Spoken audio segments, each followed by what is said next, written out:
بسم اللہ الرحمن الرحیم۔ السلام علیکم، آپ دیکھ رہے ہیں میرا یوٹیوب چینل لرننگ آف اسلام۔ محترم ناظرین، واقعے کے سلسلے میں آج کا ہمارا واقعہ ہے پیکر وفا۔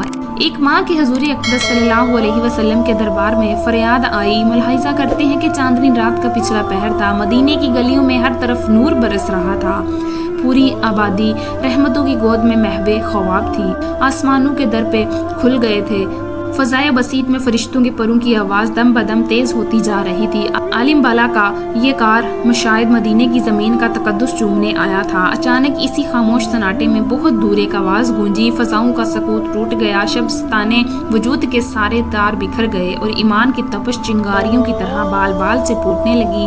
میخانے عشق کا دروازہ کھلا اور جذبہ اخلاص کے ولہانہ سرمستیوں میں سارا ماحول ڈوب گیا۔ یہ غلامان اسلام کے آقا حضرت بلال رضی اللہ تعالیٰ عنہ کی آواز تھی، جس نے ہر گھر میں ایک ہنگامہ شوق برپا کر دیا تھا۔ اب مدینے کی ساری آبادی جاگ اٹھی۔ سرور کونین کا منادی ایک شکستہ گھر کے سامنے آواز دے رہا تھا کہ گلشن اسلام کی آبادی کے لیے خون کی ضرورت ہے۔ آج نماز فجر کے بعد مجاہدین کا لشکر ایک ہو رہا ہے۔ مدینے کی مائیں اپنے نوجوان شہزادوں کا نذرانہ لے کر فوراً بارگاہ رسالت میں حاضر ہو جائیں۔ کلمہ حق کی برتری کے لیے تڑپتی ہوئی لاشوں کی خوشنودگی، حق کی بشارت مبارک ہو، مبارک ہو۔ خون کا آخری قطرہ جو ٹپکتے اس اسلام کی بنیاد میں جذب ہو جائے۔ ایک ٹوٹے دل کی طرح ٹوٹا گھر یہ ایک بیوہ عورت کا تھا۔ 6 سال کی یتیم بچے کو گود میں لیے وہ سو رہی تھی۔ حضرت بلال رضی اللہ تعالیٰ عنہ کی آواز سن کر چونک پڑی، دروازے پر کھڑے ہو کر پھر غور سے سنا۔ سنتے ہی دل کی چوٹ ابھری، آنکھیں آنسو سے چلت ہو گئی۔ 6 سال کا یتیم بچہ سویا ہوا تھا، ماں رو رہی تھی۔ محبت میں بچے کو سینے سے چمکا لیا اور سن کر بچے نے آنکھیں کھول دی۔ ماں کو روتا دیکھ کر بے تاب ہو گئی، گلے میں بائیں ڈال کر معصوم اداؤں کے ساتھ دریافت کیا، ماں کیوں رو رہی ہو، کیا تکلیف ہے تم کو؟ ایک نہ سمجھ بچے کو کیا معلوم کہ حسرتوں کی چوٹ کتنی دردناک ہوتی ہے۔ کہا چوٹ یہ ہے کہ نہیں بتایا جا سکتا، لیکن اس کی کسک سے سارا جسم ٹوٹنے لگتا ہے۔ پھر ایک بیوہ عورت کا دل تو اتنا نازک ہوتا ہے کہ ذرا سی ٹھیس سے چور چور ہو جاتا ہے۔ وہ بچے کے اس سوال پر ماں کا دل ابھر آیا۔ غم کی چوٹ سے یک بیک جذبات کا دھارا پھوٹ پڑا، گرم گرم آنسو سے آنچل کا گونا بھی گیا، لیکن بچہ بھی ماں کی حالت دیکھ کر رونے لگا۔ ماں نے بچے کے آنسو پہنچتے کہا، میرے لال مت رو، یتیموں کا رونا عرش کا دل ہلا دیتا ہے، تمہارے غم کی چوٹ اور تازہ ہو جائے گی۔ بدر کی وادی میں ابدی سونے والے اپنے شہید باپ کی روح کو مت تڑپاؤ، دنیا چھوڑنے کے بعد بھی شہیدوں کے دل کا رابطہ اپنے خون کے رشتوں سے باقی رہتا ہے۔ چپ ہو جاؤ، مت رو میرے لال۔ بچہ رو رہا تھا، بزد تھا کہ ماں تم کیوں رو رہی ہو؟ بلا آخر اپنے بچے کے لیے ماں کی آنکھ کا ابلتا ہوا چشمہ سوکھ گیا۔ ماں نے بچے کو تسلی دیتے ہوئے کہا، بیٹا ابھی حضرت بلال رضی اللہ تعالیٰ عنہ، جن کو ہم دیکھتے ہوئے آگ کا نکھرا ہوا سونا کہتے ہیں، یہ اعلان کرتے ہوئے گزر رہے تھے کہ اسلام کا پرچم دشمنوں کی عزت پر ہے۔ آج نماز فجر کے بعد مجاہدین کا ایک لشکر میدان جنگ کی طرف روانہ ہو رہا ہے۔ آقا کونین اپنے جاں بحاظ وفاداروں کو آواز دی ہے کہ آج غیرت حق کا سمندر حیل کو لے رہا ہے۔ رحمتوں کے تاجدار آج ایک ایک قطرہ خون پر جنتیوں کے بہادر لوٹا دیں گے۔ ایک لمحے میں آج قسمتوں کی ساری شکم مٹ جائے گی، جو سبیدہ سحر کی روشنی میں اپنے نوجوان صاحبزادوں کا نذرانہ لیے ہوئے سرکار رسالت میں حاضر ہوں گی، جو اپنے بچوں کو اسلام پر قربان کریں گی۔ آہا کتنی قابل رشک ہوں گی ان کی یہ التجا۔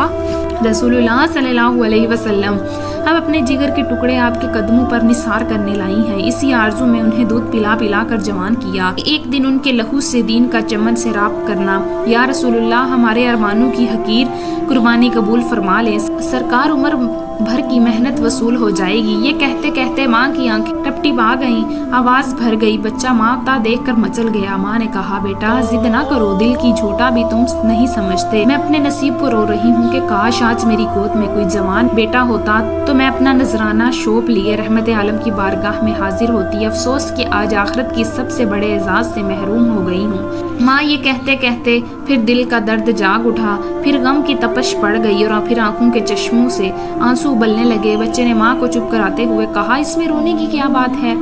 میری ماں تمہاری کو خالی تھوڑی ہے،